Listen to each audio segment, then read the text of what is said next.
Doctor Parmendra Sirohi, जिनको वैसे किसी परिचय की आवश्यकता नहीं है, सीनियर प्रोफेसर हैं एसपी मेडिकल कॉलेज बीकानेर में, एक संजीदा डॉक्टर है, संजीदा इंसान भी है। तो पेशेंट को बहुत ही ध्यानपूर्वक देखते हैं, पेशेंट्स के लिए सलाह भी देते हैं। सिरोही साहब, आपका स्वागत है। धन्यवाद सर। बताइए डॉक्टर साहब कि आप तो जनरल ये बताइए, पहले तो ये बताइए कि ये जो आयोजन हो रहा है जी, इसके बारे में थोड़ा बताइए, फिर आप अपने जो पेशेंट्स को बताना चाहें वो बताइए। जी सर, हमारे जो एसोसिएशन है फिजिशियंस की, फिजिशियंस ऑफ इंडिया की एसोसिएशन है, association of physicians of India, वो एसोसिएशन बहुत बड़ी हो चुकी है, उसमें कई हजार डॉक्टर हैं। ओके। तो उसका अलग अलग स्टेट वाइज जो है बाइफर्केशन कर दिया गया है। तो उसका राजस्थान चैप्टर जो है उसका एक वार्षिक सम्मेलन होता है जिसको हम राज एपिकॉन कहते हैं। अच्छा। ये 37वां सम्मेलन है हमारा association of physicians of India Rajasthan chapter का, जो अभी बीकानेर में आयोजित किया गया है। 20 और 21 का इसका आयोजन किया गया है और इसमें हमारे राजस्थान से, ऑल ओवर राजस्थान से हमारे 700 से अधिक डेलीगेट्स यहाँ पधारे हैं, जो कि इस आयोजन का फायदा ले रहे हैं। पहली बार हो रहा है बीकानेर में? बीकानेर में तीसरी बार हो रहा है। तीसरी बार। पहले 2002 में हुआ था, 2013 में हुआ था और अब ये 2025 में हुआ। इसकी जो स्पेशलाइज 700 डॉक्टर्स होना बहुत बड़ी बात है। जी जी। तो इसमें कुछ क्या जिस निकल के आया 2 दिनों में कि जनरल पब्लिक के लिए? जी, हमारे क्या है, फिजिशियंस जो है हर बीमारी के में जो है फिजिशियंस कारगर होते हैं। फिजिशियन जो है हर बीमारी का डॉक्टर होता है जी। तो इसलिए हमने सभी बीमारियों से संबंधित डॉक्टर्स, स्पीकर्स इसमें बुलाए हैं। कुछ हृदय रोग से संबंधित आए हैं, कुछ हार्ट से संबंधित आए, कुछ ब्लड प्रेशर के, शुगर के, इन्फेक्शियस डिजीज जैसे मलेरिया, डेंगू, टाइफाइड, इनके विशेषज्ञ भी आए हैं। इसके साथ साथ जो गठिया रोग आजकल बहुत ज़्यादा हो रहा है लोगों को, उससे संबंधित डॉक्टर्स भी आए हैं। तो सभी में जो है अलग अलग फील्ड में अलग अलग निष्कर्ष निकल कर आए हैं, जो कि हमारे जो है डॉक्टर्स डेलीगेट्स आए हैं उनको बताए गए हैं और उनका फायदा उनको अपने प्रैक्टिस में मिलेगा। कल हमने सुना जो इंसुलिन की जगह कोई ऐसी डिवाइस आ रही है जिसको बिना इंजेक्शन ही इंसुलिन कोई प्रोवाइड हो जाएगा, इनहेलेशन कुछ? जी जी, इनहेलेशन थेरेपी है, अफ्रीजा नाम से दवाई आई है, जो कि अपन नाक में जैसे अपन नेजल स्प्रे जैसे करते हैं उसी तरह से, उसी डिवाइस से उसको नेजल नाक में स्प्रे करके उसका उपयोग किया जा सकेगा। तो मरीज को, जो कई मरीज होते हैं जिनको सुई का बहुत ज्यादा फोबिया होता है, तो वो फोबिया जिन लोगों को है उनको वो इंसुलिन इंजेक्शन लगाने की जरूरत नहीं है, बल्कि वो नाक से नेजल इंसुलिन ले सकते हैं। ये डॉक्टर साहब, बीमारी इतनी ज्यादा बढ़ गई है कि हॉस्पिटल्स के आउटडोर्स इतने बढ़ गए, डॉक्टर्स में भी प्रेशर हो रहा है, इसको इन जनरल कम कैसे किया जा सकता है? प्रिकॉशंस क्या रखें? देखिए, आजकल जैसे हम देखते हैं कि भौतिकवाद जमाना है, भौतिकवादी तरह है और हर आदमी जो है अंधाधुंध दौड़ में लगा हुआ है। हर आदमी भौतिक चीजों के पीछे भाग रहा है, लेकिन इस दौड़ में वो अपने स्वास्थ्य को भुला देता है। क्योंकि स्वास्थ्य के लिए जो चीजें करनी होती हैं वो सब समय मांगती हैं। जी।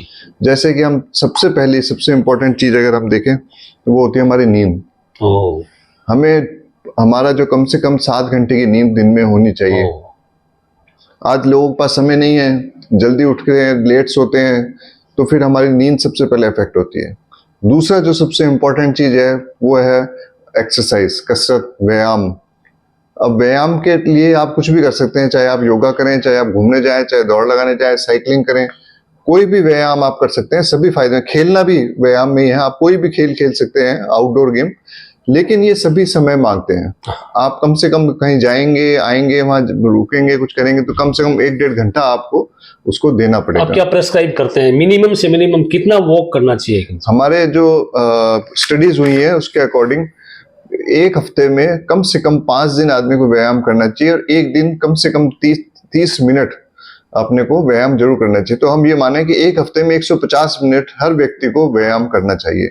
ये मिनिमम प्रेस्क्राइब्ड डोज है व्यायाम की, इससे अधिक होनी चाहिए। ये मिनिमम प्रेस्क्राइब्ड है, कम से कम इतनी तो होनी चाहिए, बल्कि कोशिश हर व्यक्ति को करनी चाहिए कि इससे ज्यादा करें। अच्छा, तो ये तो व्यायाम का हो गया। मेडिकेशन एक आमतौर पे देखा है हमने, हर जगह डॉक्टर अवेलेबल नहीं होते हैं, तो मेडिकल स्टोर पे जा करके आदमी अपने हिसाब से मेडिसिन ले आता है। ये आपने बिल्कुल सही बात कही है। ये मैं देख रहा हूँ कि न सिर्फ अशिक्षित लोगों में बल्कि शिक्षित लोगों में भी ये काफी होती है। जैसे कि किसी को शुगर की बीमारी हो गई है और उसने एक बार डॉक्टर ने उसको गोली लिख दी, तो वो कहता है कि अब मेरी शुगर ठीक है, अब मैं वो उस गोली को पर्ची से ले लेके खाते रहते हैं। जहां तक शुगर और बीपी की और हार्ट की दवाइयों का सवाल है तो फिर भी ठीक है, लेकिन सबसे ज्यादा खतरा तब होता है जब वो कुछ ऐसी दवाइयां जो कि अधिक मात्रा में नहीं लेनी चाहिए, जैसे स्टेरॉइड की दवाई, जो कि मरीज को कई बार छोटे समय के आराम के लिए दिया जाता है ताकि दूसरी दवाइयों का इफेक्ट आ सके। लेकिन मरीज ये देखता है कि ये सबसे ज्यादा इफेक्टिव दवाई है और वो पर्ची से लेके बिना डॉक्टर से पूछे खाना शुरू कर देता है, जिसके कि दूरगामी अत्यधिक खराब प्रभाव होते हैं। दूसरा जो है, जैसा कि आजकल आज सभी इस बारे में जागरूकता फैल रही है, एंटीबायोटिक्स। एंटीबायोटिक्स इतना अत्यधिक यूज हो रहा है, लोग बाग सीधा दुकान पर जाते हैं, मेडिकल शॉप पे जाते हैं कि भाई जुकाम हो रहा है, खांसी हो रही है, बुखार आ रहा है, वो उनको सीधा एंटीबायोटिक पकड़ा देता है। इसके अत्यधिक यूज से क्या हो रहा है कि हमारे जो बैक्टीरिया है, हमारे एनवायरनमेंट में जो बैक्टीरिया है वो अत्यधिक एंटीबायोटिक के लिए रेजिस्टेंट हो गए। अभी हमारा जो एक बहुत ही प्रतिष्ठित जर्नल है लैंसेट, उसमें एक आर्टिकल छपा है और उसमें ये लिखा है कि भारतीयों में 83% लोग जो हैं उनमें जो बैक्टीरिया है वो एंटीबायोटिक रेजिस्टेंट हो चुके हैं। बाप रे। और उनका ये मानना है कि 8 से 10 साल के अंदर भारत के अंदर वैसी स्थिति हो जाएगी जैसे कि एंटीबायोटिक बाजार में आने से पहले हुआ करती थी, पेनिसिलिन आने से पहले जो स्थिति थी वैसी हो जाएगी, वैसी स्थिति हो जाएगी, क्योंकि एंटीबायोटिक सब इनइफेक्टिव हो जाएंगी। उसके बाद अगर कोई भी किसी को इन्फेक्शन होता है तो उसका इलाज नहीं हो पाएगा और फिर वो वही स्थिति रहेगी कि मरीज के जिसके खुद की रेजिस्टेंस ठीक होगी वो ठीक हो जाएगा, जिसकी नहीं होगी वो नहीं बच तो पाएगा। मतलब ये कि किसी भी स्थिति में बिना डॉक्टर से पूछे मेडिसिन नहीं लेना चाहिए। बिल्कुल सही कह रहे हैं। कुछ दवाइयां हैं जैसे बुखार की गोली है, जुकाम की गोली है, ये ले लें, इसमें कोई हार्म नहीं है, लेकिन ज्यादातर दवाइयां आप डॉक्टर से पूछ कर ही लें। डॉक्टर साहब आपका बहुत बहुत धन्यवाद। धन्यवाद आपका।